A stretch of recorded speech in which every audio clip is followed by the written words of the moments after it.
السلام علیکم ورحمۃ اللہ وبرکاتہ۔ الحمدللہ والصلاة والسلام علی رسول اللہ۔ سامعین مکرم، ہمارے معاشرے میں ایک غلط فہمی پائی جاتی ہے، وہ یہ کہ پہلے سیٹل ہو جائیں، اس کے بعد نکاح کے بارے میں، شادی کے بارے میں کچھ سوچیں گے۔ پہلے کچھ کما لیں، پہلے گھر بنا لیں، پہلے اس کو کھلانے کے قابل ہو جائیں، اس کے بعد پھر شادی کے بارے میں سوچیں گے۔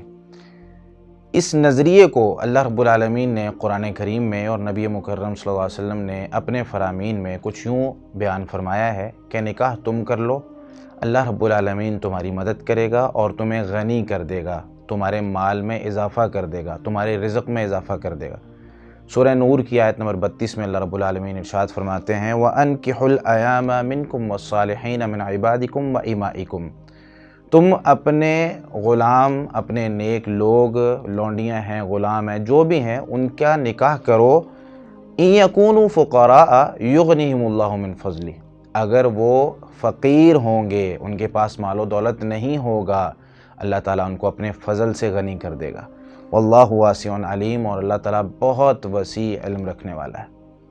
میرے بھائی، اللہ رب العالمین نے ہمیں اس بات کا وعدہ دلایا، اور ایک حدیث میں آتا ہے، امام الکامل ابن عدی میں حسن درجے کی روایت ہے، جلد نمبر 9 صفحہ 144 ہے، جس میں سیدنا ابو ہریرہ رضی اللہ تعالیٰ عنہ ارشاد فرماتے ہیں کہ نبی مکرم صلی اللہ علیہ وسلم نے ارشاد فرمایا حق علی اللہ عون من نکح التماس العفاف عما حرم اللہ۔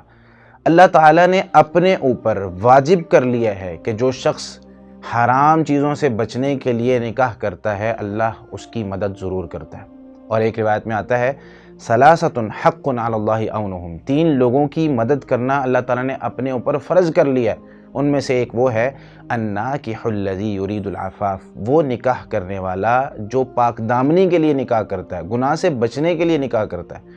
اور صحیح بخاری میں سیدنا جابر رضی اللہ تعالیٰ عنہ کا قصہ موجود ہے 5161 نمبر پر، جس میں سیدنا جابر رضی اللہ تعالیٰ عنہ نے جب نکاح کیا، شادی کی، تو ان کے پاس مال و دولت نہیں تھا، بالکل وہ ایک فقیر قسم کے انسان تھے۔ لیکن نبی مکرم صلی اللہ علیہ وسلم نے جب انہوں نے شادی کی تو آپ صلی اللہ علیہ وسلم نے ان سے پوچھا هل اتخذتم انماتا، کیا بستر پر بچھانے کے لیے جو خوبصورت چادر ہوتی ہے وہ آپ کے پاس ہے؟ انہوں نے کہا یا رسول اللہ وَأَنَّ لَنَا أَنْمَاتٌ، ہمارے لیے انمات کہاں سے آئیں گی، ہم کہاں سے لے کر آئیں، ہم تو غریب لوگ ہیں۔ تو نبی مکرم صلی اللہ علیہ وسلم نے ارشاد فرمایا انہا ستکون، ان قریب وہ تمہیں ضرور ملیں گی۔ تو ایسا ہی ہوا، سیدنا جابر رضی اللہ تعالیٰ عنہ کو وہ چیزیں ملی جو نکاح سے پہلے نہیں تھیں۔ تو میرے بھائی، سوچ بدلیں، کیونکہ نکاح پاک دامنی بھی ہے، نکاح رزق میں اضافہ بھی ہے، اور نکاح ہمارے معاشرے میں ایک بہت بڑے گناہ کو روکنے کا سبب بھی ہے۔ اور نکاح صرف اس لیے نہیں کیا جاتا کہ انسان جو ہے وہ صرف جنسی خواہشات پوری کرے، نکاح اس لیے بھی ہوتا ہے کہ جب ہم بوڑھے ہو جائیں تو ہماری اولاد، ہمارے بیٹے ہمارے کندھے کے ساتھ کندھا ملا کر ہماری ضروریات پوری کرنے کے لیے ہمارے ساتھ کھڑے ہوں، ہمارا سہارا بنیں، اور وہ یہ کہیں کہ ابا اب آپ بیٹھیں، ہم آپ کے لیے کما کر لاتے ہیں، ہم آپ کو کھلاتے ہیں۔ تو میرے بھائی، اس سنت پر عمل کریں اور اس سوچ کو اپنی زندگی سے نکال دیں کہ اگر سیٹل ہو جائیں گے، اگر مال آ جائے گا تو نکاح کریں گے۔ آپ نکاح کر لیں، جب آپ ضرورت محسوس کرتے ہیں، اللہ رب العالمین آپ کو غنی کر دے گا۔ جزاکم اللہ خیر۔